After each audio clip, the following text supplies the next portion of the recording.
അമൃത് Veni life quit presents daily news സായാഹ്ന വാർത്തകൾ powered by Pulimoottil silks KSFE in association with Joy Alukkas. ഇത്തവണ first അടിക്കില്ലേ നമ്മള്?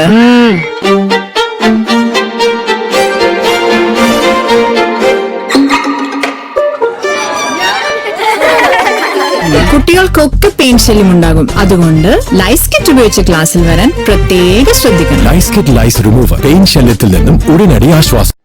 നമസ്കാരം, ഞാൻ നീതു കൃഷ്ണ. ഡെയിലി ന്യൂസിന്റെ സായാഹ്ന വാർത്തകളിലേക്ക് സ്വാഗതം. ഇന്ന് ജൂലൈ 24 വെള്ളിയാഴ്ച. നീറ്റ് പരീക്ഷാ ചോർച്ചയിൽ കേന്ദ്രത്തിനെതിരെ സുപ്രീം കോടതി. ആവർത്തിച്ചുണ്ടാകുന്ന തെറ്റുകൾ അവസാനിപ്പിക്കണമെന്നും ഇത് ഇങ്ങനെയങ്ങ് മുന്നോട്ട് കൊണ്ടുപോകാൻ അനുവദിക്കില്ല എന്നും സുപ്രീം കോടതി വ്യക്തമാക്കി. ജസ്റ്റിസുമാരായ PS നരസിംഹ, ആലോക് ആരാധെ എന്നിവരടങ്ങിയ ബെഞ്ചാണ് ഹർജികൾ പരിഗണിച്ചത്. പരീക്ഷാ വിവാദങ്ങളിലെ പിഴവുകൾ തടയണമെന്നാവശ്യപ്പെട്ട കോടതി ഈ വിഷയത്തെ വളരെ സൂക്ഷ്മമായി നിരീക്ഷിക്കുമെന്നും അറിയിച്ചു. കോക്രോച്ച് ജനതാ പാർട്ടി പ്രതിനിധികളുമായി ഇന്ന് കേന്ദ്ര സർക്കാർ നടത്തിയ ചർച്ച പൂർത്തിയായി. കേന്ദ്ര വിദ്യാഭ്യാസ മന്ത്രി രാജിവെക്കണമെന്ന വിദ്യാർത്ഥികളുടെ ആവശ്യത്തിൽ നാളെ ഉച്ചയ്ക്ക് തീരുമാനം അറിയിക്കാമെന്ന് സർക്കാർ അറിയിച്ചതായി വിദ്യാർത്ഥികൾ വ്യക്തമാക്കി. CJP സമരവുമായി ബന്ധപ്പെട്ട് ഡൽഹിയിൽ 200 പേർ കരുതൽ കസ്റ്റഡിയിൽ. സമരത്തിന് കുരുമുളക് സ്പ്രേയുമായി എത്തിയവരും ഗുണ്ടാ സംഘങ്ങളുമാണ് കസ്റ്റഡിയിലായതെന്നും UP, രാജസ്ഥാൻ, ഹരിയാന, പഞ്ചാബ് എന്നിവിടങ്ങളിൽ നിന്നെത്തിയ വിദ്യാർത്ഥികൾ അല്ലാത്തവരെയാണ് കസ്റ്റഡിയിലെടുത്തതെന്നും പോലീസ് വ്യക്തമാക്കി. കേന്ദ്രമന്ത്രി ധർമ്മേന്ദ്ര പ്രധാൻ രാജിവെക്കുന്നതുവരെ ജന്തർ മന്ദറിലെ പ്രതിഷേധം തുടരുമെന്ന് കോക്രോച്ച് ജനതാ പാർട്ടി സ്ഥാപകൻ അഭിജിത് ദീപ് കെ. സോനം വാങ്ചുക് നിരാഹാരം അവസാനിപ്പിച്ചത് ആശ്വാസകരമെന്നും അദ്ദേഹം പറഞ്ഞു. നിരാഹാര സമരം അവസാനിപ്പിച്ച വാങ്ചുക്കിന് 3 ഉറപ്പുകളാണ് കേന്ദ്ര സർക്കാർ നൽകിയത്. സമാധാനപരമായി പ്രതിഷേധിച്ച വിദ്യാർത്ഥികൾക്കോ യുവാക്കൾക്കോ എതിരെ പ്രതികാര നടപടികളോ കേസോ എടുക്കില്ല.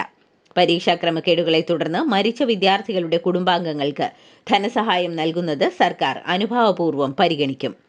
ചോദ്യപേപ്പർ ചോർച്ച തടയാനും വിദ്യാഭ്യാസ സമ്പ്രദായത്തിലെ ഘടനാപരമായ പരിഷ്കാരങ്ങൾക്കുമായി പാർലമെന്റിൽ ചർച്ച നടത്തും. രക്ഷാപ്രവർത്തന കേസ് അട്ടിമറിയിൽ MR അജിത് കുമാറിന്റെ പങ്ക് അടിവരയിട്ട് സസ്പെൻഷൻ ഉത്തരവ്. അന്വേഷണ ഉദ്യോഗസ്ഥരെ നിരന്തരം സ്വാധീനിച്ച് പ്രതികളെ രക്ഷിക്കാൻ അജിത് കുമാർ ഇടപെട്ടെന്നാണ് കണ്ടെത്തൽ. അജിത് കുമാർ സമ്മർദ്ദം ചെലുത്തിയെന്ന അന്വേഷണ ഉദ്യോഗസ്ഥരുടെ മൊഴികളടക്കം ചേർത്താണ് സസ്പെൻഷൻ ഉത്തരവ്. ശബരിമല സ്വർണ്ണക്കൊള്ള കേസിൽ തിരുവാഭരണം കമ്മീഷണർ റെജിലാലിന്റെ റിപ്പോർട്ട് തള്ളിയാണ് PS പ്രശാന്ത് സ്വർണ്ണപ്പാളികൾ ഇളക്കിയെടുത്ത് ചെന്നൈയിൽ കൊണ്ടുപോകാൻ നിർദ്ദേശിച്ചതെന്ന് റിമാൻഡ് റിപ്പോർട്ട്. ഇതിനായി വ്യാജരേഖ തയ്യാറാക്കി. നിയമാനുസൃതമായ കരാറും അന്ന് ഉണ്ടായിരുന്നില്ലെന്നും റിമാൻഡ് റിപ്പോർട്ടിലുണ്ട്. ദന്തൽ കോളേജ് വിദ്യാർത്ഥി നിതിൻ രാജിന്റെ മരണവുമായി ബന്ധപ്പെട്ട കേസിൽ സർക്കാർ നാറിക്കോട്ടെ എന്ന ഉദ്ദേശമുണ്ടോ എന്നും ആഭ്യന്തര വകുപ്പിന്റെ ശോഭ ഇല്ലാതാക്കാനാണോ എന്നും കോടതി അന്വേഷണ ഉദ്യോഗസ്ഥരോട് ചോദിച്ചു. വീഴ്ചയ്ക്ക് നടപടി ഉണ്ടാകുമെന്നും കോടതി പറഞ്ഞു. കോടതി മുറിയിലെ ഓൺലൈൻ മൈക്ക് ഓഫ് ചെയ്ത ഉദ്യോഗസ്ഥനെ ജഡ്ജി വിമർശിക്കുകയും മൈക്ക് ഓൺ ചെയ്യിക്കുകയും ചെയ്തു. കേരളത്തിലെ PSC പരീക്ഷാ ക്രമക്കേടുമായി ബന്ധപ്പെട്ടുള്ള അന്വേഷണം ഉന്നത ഉദ്യോഗസ്ഥരിലേക്ക്. ചോദ്യപേപ്പർ മൂല്യനിർണ്ണയവുമായി ബന്ധപ്പെട്ട് deputy secretary, junior superintendent, system analyst എന്നിവരുടെ മൊഴിയെടുത്തു. PSCയിൽ വീണ്ടും ക്രമക്കേട് പരാതി. കേര ഫെഡ് നിയമനത്തിൽ റാങ്ക് ലിസ്റ്റ് അട്ടിമറിച്ച് വിജ്ഞാപനമിറക്കിയെന്നാണ് പരാതി ഉയർന്നിരിക്കുന്നത്. ഹൈക്കോടതിയിലെ കേസ് മറച്ചുവെച്ചാണ് വിജ്ഞാപനമെന്നും ആരോപണമുണ്ട്.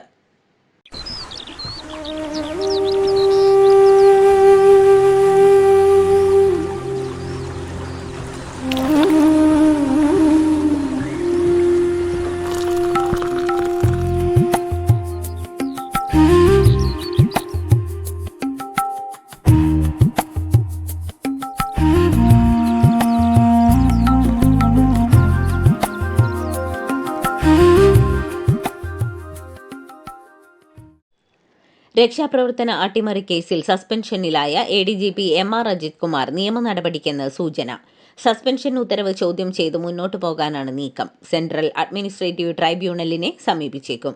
DGP സ്ഥാനക്കയറ്റത്തെ അടക്കം ബാധിക്കുന്ന പശ്ചാത്തലത്തിലാണ് നടപടി. മുട്ടിൽ മരമുറിയുമായി ബന്ധപ്പെട്ട് എറണാകുളം അമ്പലമേട് പോലീസ് എടുത്ത കേസിൽ പ്രതികളുടെ ഹർജി ഹൈക്കോടതി തള്ളി.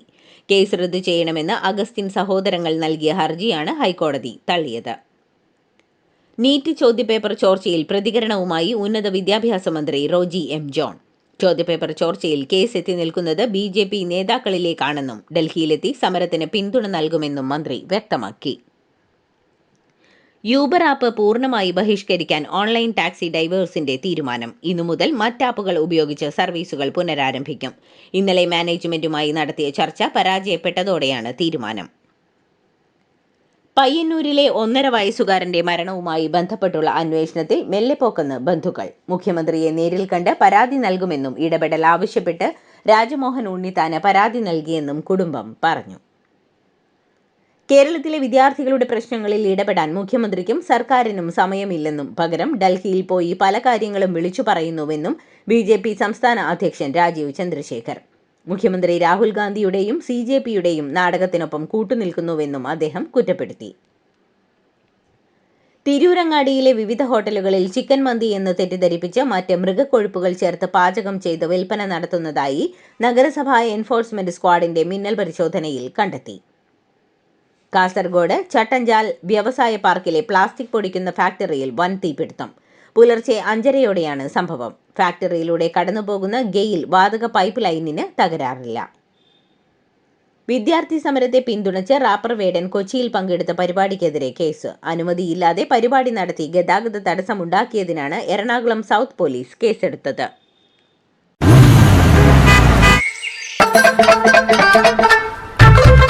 എല്ലാവർക്കും വന്നു ഡാൻഡ്രഫ്, എന്തു ചെയ്യും ചേട്ടാ? പേടിക്കണ്ട, ഇവിടുണ്ടല്ലോ ഡാൻഡ്രോഫിറ്റിൻ ഓയിൽ. ഉടനടി മാറും താരൻ, ഉപയോഗിക്കൂ വേഗം. Amrutveni Dandroquit, the ultimate dandruff solution.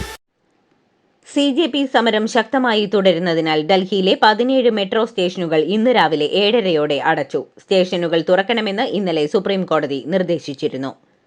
ചർച്ചയ്ക്ക് തയ്യാറെന്ന് ആവർത്തിച്ച് പാർലമെന്ററി കാര്യമന്ത്രി കിരൺ റിജിജു. കുറ്റക്കാർക്ക് കർശന ശിക്ഷ ഉറപ്പാക്കുന്ന നിയമം കൊണ്ടുവരുമെന്ന് പ്രധാനമന്ത്രി തന്നെ വ്യക്തമാക്കിയിട്ടുണ്ടെന്നും അദ്ദേഹം സഭയിൽ പറഞ്ഞു. ധർമ്മേന്ദ്ര പ്രധാന്റെ രാജിക്കായി ഒറ്റക്കെട്ടായാണ് പ്രതിപക്ഷം മുദ്രാവാക്യം വിളിച്ചത്. പ്രതിപക്ഷ ബഹളം രൂക്ഷമായതോടെ ലോക്സഭ ഇന്നത്തേക്ക് പിരിഞ്ഞു. പ്രധാനമന്ത്രി നരേന്ദ്രമോദി അർദ്ധരാത്രി പുറത്തുവിട്ട വീഡിയോ സന്ദേശം പ്രഹസനമാണെന്ന് പ്രതിപക്ഷ നേതാവ് രാഹുൽ ഗാന്ധി. കേന്ദ്ര വിദ്യാഭ്യാസ മന്ത്രി ധർമ്മേന്ദ്ര പ്രധാൻ രാജിവെക്കുക, വിദ്യാർത്ഥികളെ മർദ്ദിച്ചവർക്കെതിരെ നടപടിയെടുക്കുക എന്നിവയാണ് വിദ്യാർത്ഥികളുടെയും പ്രതിപക്ഷത്തിന്റെയും ആവശ്യമെന്ന് രാഹുൽ ഗാന്ധി പറഞ്ഞു. സംവാദത്തേക്കാൾ സർക്കാരിന്റെ മുൻഗണന അടിച്ചമർത്തലിലാണെന്നും കർഷകർക്കും സാമൂഹിക പ്രവർത്തകർക്കും പിന്നാലെ വിദ്യാർത്ഥികളിലേക്കും ആ രീതി തുടരുന്നുവെന്നും കോൺഗ്രസ് നേതാവ് സോണിയാഗാന്ധി. ആക്ടിവിസ്റ്റ് സോനം വാങ്ചുകിന് നന്ദി പറഞ്ഞ് CJP സ്ഥാപകൻ അഭിജിത് ദീപ്കെ. രാജ്യത്തിന്റെ മനസാക്ഷിയെ തൊട്ടുണർത്തിയ പോരാട്ടമാണ് വാങ്ചുക് നടത്തിയതെന്ന് അദ്ദേഹം വിശേഷിപ്പിച്ചു. E20 ഇന്ധനത്തിലേക്ക് മാറുന്നതിന് മുൻപ് വിപുലമായ ശാസ്ത്രീയ പഠനങ്ങളും സാങ്കേതിക പരിശോധനകളും നടത്തിയിരുന്നുവെന്ന് പാർലമെന്റിൽ വിശദീകരണം നൽകി കേന്ദ്ര സർക്കാർ. ഏകദേശം 23 കോടി വാഹനങ്ങളിൽ എത്തിയ വിലയിരുത്തലിൽ E20 മൂലമുള്ള എഞ്ചിൻ തകരാറോ അസാധാരണകരമായ കേടുപാടുകളോ കണ്ടെത്തിയിട്ടില്ലെന്നും പെട്രോളിയം പ്രകൃതിവാതക മന്ത്രാലയം പറയുന്നു. CJP പ്രക്ഷോഭത്തിൽ പങ്കെടുക്കരുതെന്ന് ജവഹർലാൽ നെഹ്റു സർവകലാശാല. സമൂഹമാധ്യമങ്ങൾ ഉത്തരവാദിത്തത്തോടെ കൈകാര്യം ചെയ്യണമെന്നും സർവകലാശാല നിർദ്ദേശം നൽകി. കനത്ത മഴയിൽ ഗുജറാത്തിലും ആസാമിലും പ്രളയം. ആസാമിൽ മരണസംഖ്യ 47ആയി. ഗുജറാത്തിൽ വെള്ളപ്പൊക്കത്തിൽ 22,000 പേരെ മാറ്റിപ്പാർപ്പിച്ചു. പലയിടത്തും റോഡ്, റെയിൽ ഗതാഗതം താറുമാറായി. ഗുജറാത്തിൽ വിദ്യാഭ്യാസ സ്ഥാപനങ്ങൾക്ക് ഇന്നും നാളെയും അവധി പ്രഖ്യാപിച്ചു. ഇറാന്റെ ആക്രമണം മൂലം കപ്പലുകൾക്കുണ്ടാകുന്ന എല്ലാ നാശനഷ്ടങ്ങൾക്കും പരിഹാരമായി അമേരിക്കയുടെ പക്കലുള്ള ഇറാനിയൻ ആസ്തികൾ ഉപയോഗിക്കുമെന്ന് പ്രസിഡന്റ് ഡൊണാൾഡ് ട്രംപ്. UK-യിലെ ആദ്യ AI മന്ത്രിയായി ഇന്ത്യയിൽ നിന്ന് കുടിയേറിയ കനിഷ്ക നാരായൺ. ബീഹാറിലെ മുസാഫർപൂരിലാണ് നാരായണിന്റെ ജനനം. ഇന്ത്യ അടക്കമുള്ള വിവിധ രാജ്യങ്ങളിൽ നിന്നുള്ള ഇറക്കുമതിക്ക് പുതിയ തീരുവകൾ പ്രഖ്യാപിച്ച് അമേരിക്ക. നിർബന്ധിത തൊഴിൽ വഴി ചൂഷണം ചെയ്ത് നിർമ്മിക്കുന്ന ഉൽപ്പന്നങ്ങൾക്കെതിരെ എന്ന പേരിലാണ് പുതിയ തീരുവ. ഇന്ത്യയെ 10% നികുതി സ്ലാബിലാണ് ഉൾപ്പെടുത്തിയിരിക്കുന്നത്. ഇതോടുകൂടി ഡെയിലി ന്യൂസിന്റെ ഇന്നത്തെ സായാഹ്ന വാർത്തകൾ സമാപിക്കുന്നു. ഡെയിലി ന്യൂസിനു വേണ്ടി വാർത്തകൾ വായിച്ചത് നീതു കൃഷ്ണ. DailyNewsLive.in വാർത്തകൾ വിരൽ തുമ്പിൽ.